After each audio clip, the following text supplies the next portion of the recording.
بسم اللہ الرحمن الرحیم۔ السلام علیکم ورحمۃ اللہ وبرکاتہ۔ مجھ سے ایک میرے دوست نے بہت ہی اہم سوال کیا۔ اس نے مجھ سے پوچھا جنید بھائی یہ جوا کیا ہوتا ہے؟ تو میں نے سوچا کہ اس کے ساتھ ساتھ میں آپ سب کو بھی بتا دوں، ٹھیک ہے؟ کیا پتہ اللہ پاک کس کے حق میں یہ بات قبول فرمائے اور اس کو اس بری عادت سے نکال لے۔ تو جن احباب کو یہ پتہ ہے کہ جوا کیا ہوتا ہے اور جن احباب کو نہیں بھی پتہ، تو آپ دونوں کی یہ رسپانسبلٹی بنتی ہے کہ آپ اس ویڈیو کو زیادہ سے زیادہ شیئر کریں۔ تو کیا پتہ آپ کی وجہ سے کسی بندے کو ایسی یہ ویڈیو شیئر ہو جائے جو اس گناہ کے کام میں ملوث ہو اور آپ کی وجہ سے وہ توبہ کر لے۔ تو آپ کا یہ فرض بنتا ہے کہ آپ اپنے ساتھ ساتھ اپنے دوسرے مسلمان بھائی کا خیال رکھیں اور اس ویڈیو کو زیادہ سے زیادہ شیئر کریں۔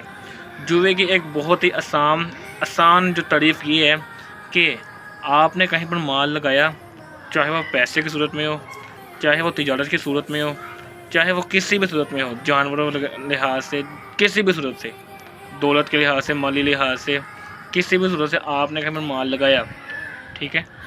اگر آپ کو وہ مال ڈوب گیا، ٹھیک ہے، تو آپ کو نقصان ہوا، اور اگر آپ کو اس کا منافع ہوا، اگر آپ نے جو مال لگایا آپ کو اگر اس کا منافع ہوا، مطلب کہ اگر ہارنے کی صورت میں اور جیتنے کی صورت میں، تب بھی یہ جوا ہے۔ کچھ لوگ یہ سمجھتے ہیں کہ اگر ہم ہار جائیں تب تو یہ جوا شمار ہوگا، اور لیکن اگر ہم جیتیں تو تب یہ جوا شمار نہیں ہوگا۔ ان کا یہ پوائنٹ آف ویو بالکل ہی غلط ہے۔ شریعت میں، اسلام میں کہیں بھی یہ نہیں ہے کہ اگر آپ ہاریں گے تب آپ کا یہ لگایا ہوا مال جوے میں شمار ہوگا۔ اگر آپ جیت جائیں گے تو آپ کا یہ لگایا ہوا مال جوے میں شمار نہیں ہوگا۔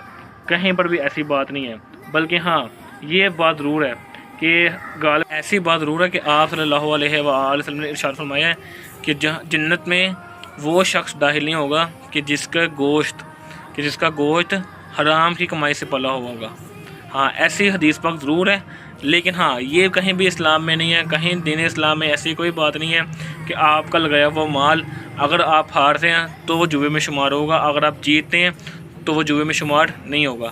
کہیں بھی ایسی بات نہیں ملتی۔ ہاں یہ بات ضرور ہے کہ آپ کا لگایا ہوا مال، چاہے آپ کو منافع ہو چاہے آپ کو نقصان ہو، یہ تمام کا تمام جوے میں شمار ہوگا۔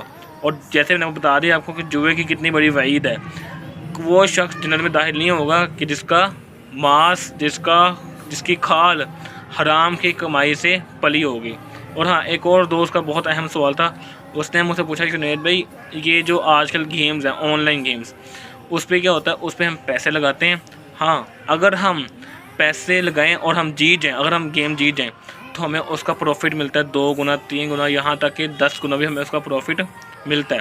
ہاں اگر ہم ہار جائیں تو جو ہمارا لگایا ہوا مال ہوتا ہے 300 400، وہ سارا کا سارا برباد ہو جاتا ہے۔ تو یقین مانے مجھے اس کا یہ سوال سن کر بہت غصہ آیا، مجھے اتنا شدید غصہ آیا کہ تمہیں شرم نہیں آتی ہے تم لوگوں کو؟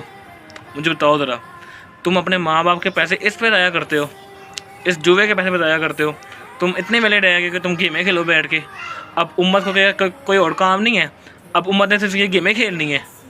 آپ لوگ اتنے ویلے ہو، آپ نے اگر کوئی پیسے کمانے، کوئی کام کرنا ہے تو بندہ کاروبار کرتا ہے، بزنس کرتا ہے۔ لیکن آج امت پہ کیا ہے؟ اگر پیسہ کمانا ہے تو صرف اور صرف گیمیں کھیلنی ہے۔ یہ کہاں سے ثابت ہے؟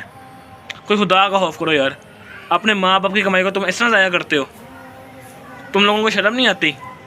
کل کو تمہارے جو کمائی ہوگی، کل کو تم لوگ ماں باپ بنو گے، ٹھیک ہے، ماں بنو باپ بنو، کل کو تمہاری اولاد تمہارے پیسوں کو جب ایسے ضائع کرے گی تم پہ کیا گزرے گی؟